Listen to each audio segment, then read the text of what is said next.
Well, we're doing this short series on happiness, and we're defining that as that elusive thing that everyone's looking for, that sense of inner peace, contentment, satisfaction, the ability to sit down at the end of a busy day, no matter what has been going on, good or bad, and be able to give that sigh of contentment. Everyone's looking for this.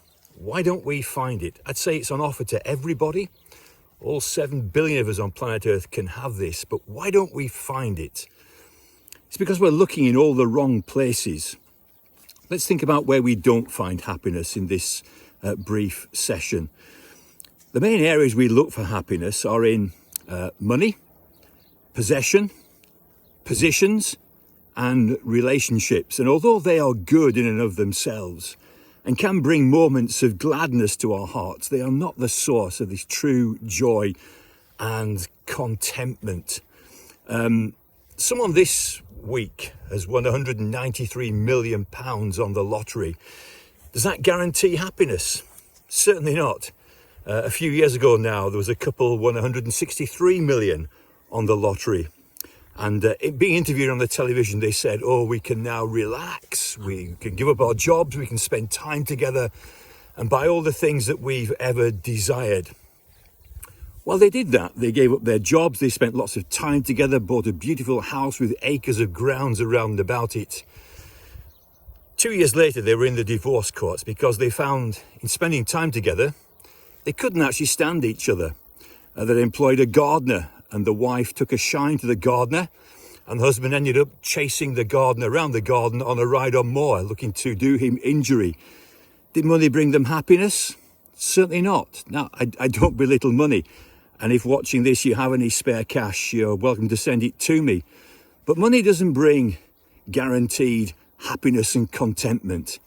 Position and power never bring us happiness. Look at all the world leaders. Look at people like Boris Johnson. Is he a happy chappy? Is there true contentment and joy there? Vladimir Putin, the world leaders. Is there true joy in positions of power? Well, certainly not. When people were asked in a survey, how much would it take to make you happy? Here was the common answer. It was always just a little bit more. How about more education? Will that make me happy? I don't decry education, but all the degrees in the world can never guarantee this elusive contentment and joy and peace and happiness.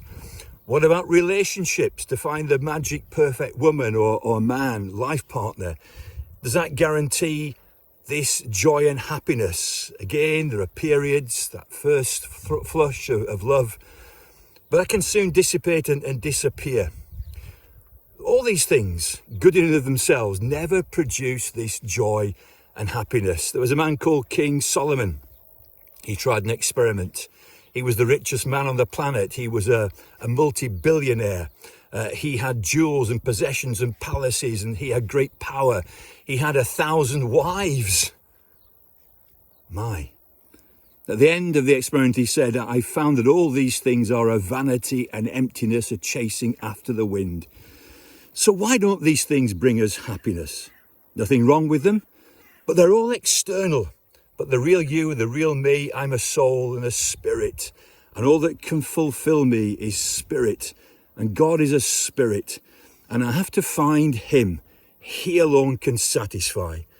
Well, we're thinking about what doesn't satisfy. Nothing wrong with money, power, position, possessions, relationships, but they never hit the spot. And the one I was made for is God, and sin is the problem. It's driven him out of my soul, and only Jesus Christ can put it right.